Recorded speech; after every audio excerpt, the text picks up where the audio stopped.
JKB back with another episode. Whoa, that sounded weird. Thank you so much for watching this review of Recore. Thank you to Microsoft for sending over the review copy.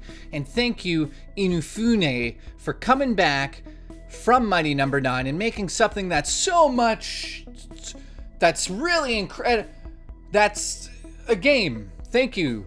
Let's get right into this because I've made some notes. I'm going to be reading off the screen there. Very unprofessional of me for not looking into the screen, but looking at my notes. This is an action, adventure, open world game to a certain degree.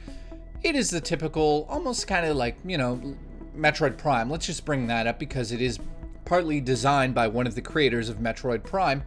And you do go around a world back and forth, collecting things, crafting things, controlling core bots, which I'll get into, which is a very unique aspect of this game that I really did enjoy. You also can upgrade the companions that will follow you around, which are known as your core bot companions. This story, though, right off the bat, isn't something that you're going to be writing home to your mother about. It is essentially about some volunteers that have kind of been asleep on this utopian world known as the Eden world, or Eden, and in this colony you play as Jewel and her companion Mac. They awake after many years of this planet supposedly terraforming so they can move into the planet, and things are not what they seem. So Jewel has to decide what the hell is going on here, and that's where she goes on her adventure with her trusty sidekick, Mac, who is very adorable. It is essentially a robot that looks like a puppy. And you could change its head, which is very cool because you could turn it from a bulldog to a German Shepherd or whatever you really want it to be. And that's based on the crafting and the collecting of the cores. Now I'll get into what cores are, and it's called Recore for a reason, and that has a lot to do with the gameplay. So the story overall, I'll just say this, it's very bare bones. It does have elements of almost a Pixar film. She's a very likable character. The dialogue is very simple. The characters you run into, which are not many because most of the other people you run into are robots, or I should just say the other things you run into are robots. And that is about it. There's not too much to go on in story. You do pick up audio logs that will play continuously even over loading screens, which I thought was very confusing at times, especially when the dialogue would start in a cutscene while the audio log was still playing in the background. The world itself is simply put sand, caves, robotic environments. That's all you're going to see in this game. I'd say the map isn't gigantic, however, there are different sections to it. And in the negative side, I'll get into the loading times at the end of this review because the loading times are fucking horrendous. Gameplay, of course, it's an action platformer as I choke to death. Something cool and unique I will talk about here later a little bit more is her grappling hook, and that is used to rip the cores out of your enemies and collect to use as points to upgrade your own robot, you know, companions in this game, and that is something that's unique, and I had a lot of fun doing that. You also have a color code system for your weapons and for the enemy. So when the enemy shows up on screen, it can change between, say, red, blue, or yellow, and as it changes on screen, you have to change your weapon type to that to get more power into your weapon. So if it's red, you switch to red and you can blow the hell out of them. You've got a simple shot and then you have a charge shot for your weapon. Now the weapon is very much the same between the different colors. So the weapon you're using is not the tool that you want to use for most of the game. It's actually the core bot companions that make the game super interesting, and I'll get into that in a bit. The different enemy types in the gameplay do vary. However, you're never going to feel that you're coming across something that's super unique. You've probably seen it a million times by the end of the game. And I have to say, when you're ripping the cores out of these enemies, that right there is the reason why you play this game. To collect the cores, to collect the scrap that they drop after you kill them, and upgrade your own companions. Because there's so tons and tons of blueprints, of course, that you can pick up and craft into the heads of your core bot buddies. So to change, like I said earlier, to change your core bot from sort of a German Shepherd to a bulldog look is kind of fucking cool, to be honest. This is something I will get into now. The crafting in the game isn't spectacular. I wouldn't say it's completely horrible. However, you will be doing a lot of it in between the major sections of the games, in between the major missions in the game. So you can, you know, it's kind of open world, so you can come across an enemy that is a level, say, 27, and you might be only a 15. So that means don't go into that area. It kind of reminded me of the classic RPG elements of you can go into that area, but you will get completely owned.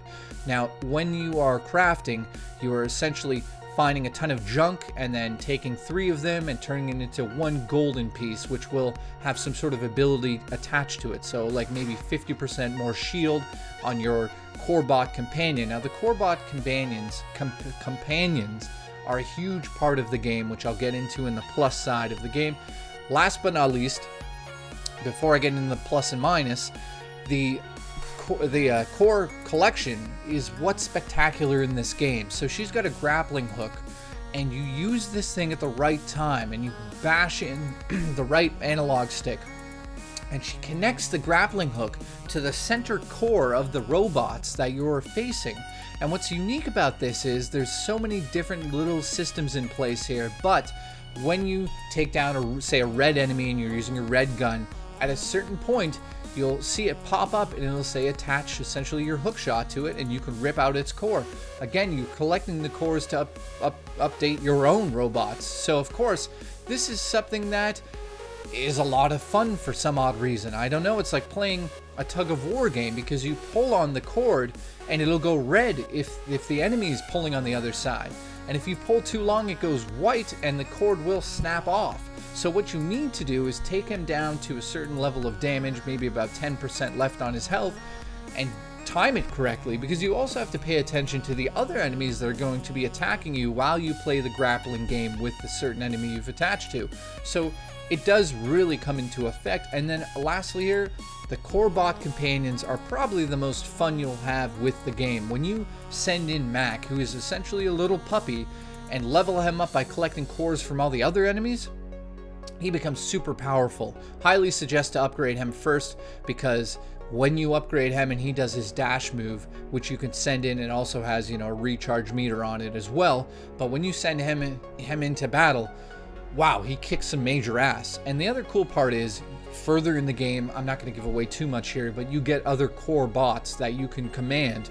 One might be a huge grunt that can smash through walls or bricks or things in your way, stones. Another one is the octopus that can kind of really move around quickly, but also climb on these tracks. And because it's a platformer, you would expect, you know, vertical level design to be spectacular. And it is. You definitely go up the side of buildings on these tracks, and it's all movable, it's all puzzle based, and I had a lot of fun with that. Let me get into the negatives of the game, because there are quite a few that really hinder the experience. First and foremost on my list is the fucking repetitive as hell. The game is constantly the exact same thing. Go in a cave, kill this many enemies, rip out the cores, go outside, kill the enemies, rip out the cores, go back to your crawler, upgrade Mac, or upgrade one of the other companions. Very, very, very, very, very repetitive.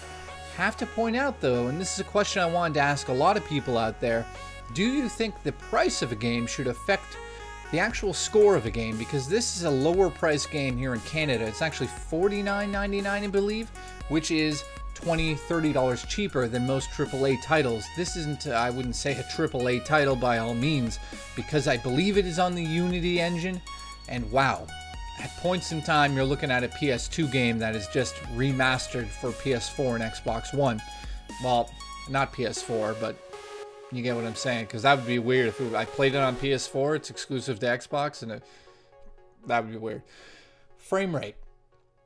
Fucking horrendous at times. I'm talking 10 frames per second, 5 frames per second during major combat sequences. Some of the enemies are gigantic on screen during boss battles, and the frame rate is fucking horrible.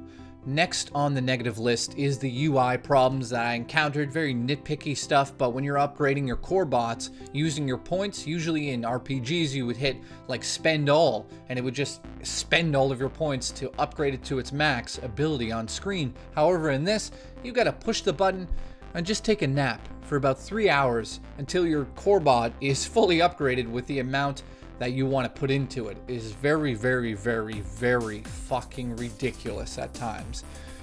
The story has to be a negative in this. It's very bare bones. There's not too much to it.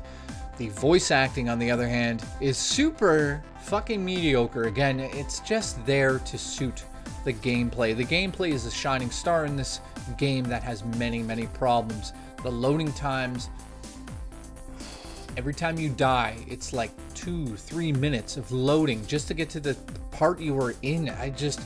Very, very, very shitty database management on this, and I can't even pretend to be like, oh, it's not that bad. It's fucking brutal. Loading times are really bad. And last but not least, on the negative side, I know that graphics don't mean everything to a video game, but the graphic style of this game is pretty cool because of the Metroid Prime influence, and obviously, you know, Mega Man Legends with Inafune. However, I have to say, in the positive side, the robots and everything look spectacular, and the world does look cool, but the visual aspect of this game is very weak. I'm talking like PS2, Xbox One, and not Xbox One over here. I mean Xbox One 10 years ago. Very, very weak, which was very disappointing. I was expecting a little bit more out of this. It's on my Xbox One S, meaning the frame rate should have been spectacular, but clearly there's some issues, and hopefully a patch fixed this. Now, for the positives, which there are 4 or 5. There's a ton of different ideas at play here, and combining the crafting and the core sort of, I call it the grappling hook, you know, tug of war core gameplay, the open world aspect of going back in time and finding something that you couldn't get to without a certain core bot companion is kind of cool. However, it's not spectacular. I did put it in the positives because there's very, very good ideas at play in this game, and there are moments where you are genuinely, you're looking at the screen going like, that robot's actually really cute. Like, if it was real, I'd kiss it. It's fucking cute. But that's as far as it goes in terms of the ideas. I mean, they don't all jive together well, but yeah, there's many ideas, works really well. Backtracking can be a lot of fun in the regard of, if you love the repetitiveness of video games, such as, you know, Diablo 3, going in the same dungeon, killing the same enemies over and over and trying to get a better score and better loot. This emulates that. You simply go into a cave and it'll give you different objectives, and for instance, you know, find some switches that you have to shoot with the same color on your gun. So the switch might be red, you have to pull out the red weapon and shoot that in a certain amount of time, and at the end you might get, you know, medium, small, medium, or large loot crates at the end of each level. There's a lot of fun in this. This is a huge positive. This game is so much fun to me, and this is where it really holds a lot of the score, because if it didn't, this would be a complete shit show. The platforming, because of Rayman Legends and the Metroid Prime influence, is really fucking good. The collection aspect of this, if you don't mind collecting the same thing over and over but getting better versions of it, you know, and breaking those down and using them for other abilities, and that RPG element, if you're into that sort of thing, you're going to have a lot of fun with this game. And this game is a lot of fun. The collecting, the upgrading of your companions, and I can't stress this enough, the core bot companions are extremely cute. The animations are spectacular. And this is the thing. When you have, obviously, generic roles, what's going to change that? Like, what's going to be different between them? And I have to say, the animation between Mac and, say, the other core bots is really well done. They don't speak English to you, so they're mumbling in some sort of language to you, in some sort of robotic language, but you really sense the different personalities. And I have to say, whoever was on the team in charge of that, bravo, because that was an amazing aspect of the game. But overall, I give it a very strong 7 out of 10. I could have went a little bit weaker, and I understand some people will understand me saying that I could go with a 6 out of 10, but I have to be honest with you guys, I had a lot of fun with the game, but it's kind of hindering itself. It's on the Unity engine, which is just, to me, feels dated. It's just dated, and it could have been a PS2 game or an Xbox game. It's just something that is unique with the core grappling, which I love in this game. It's like fishing for, you know, cool loot. And the platforming, spectacular, and the core bot companions, using them in combat for combo systems and timing at the correct time is a lot of fun. The frame rate and the loading times and the UI, just 7 out of 10. Thank you so much for watching this review. I'll see you guys on the next episode of JKB. Thank you to Microsoft for sending over the copy again.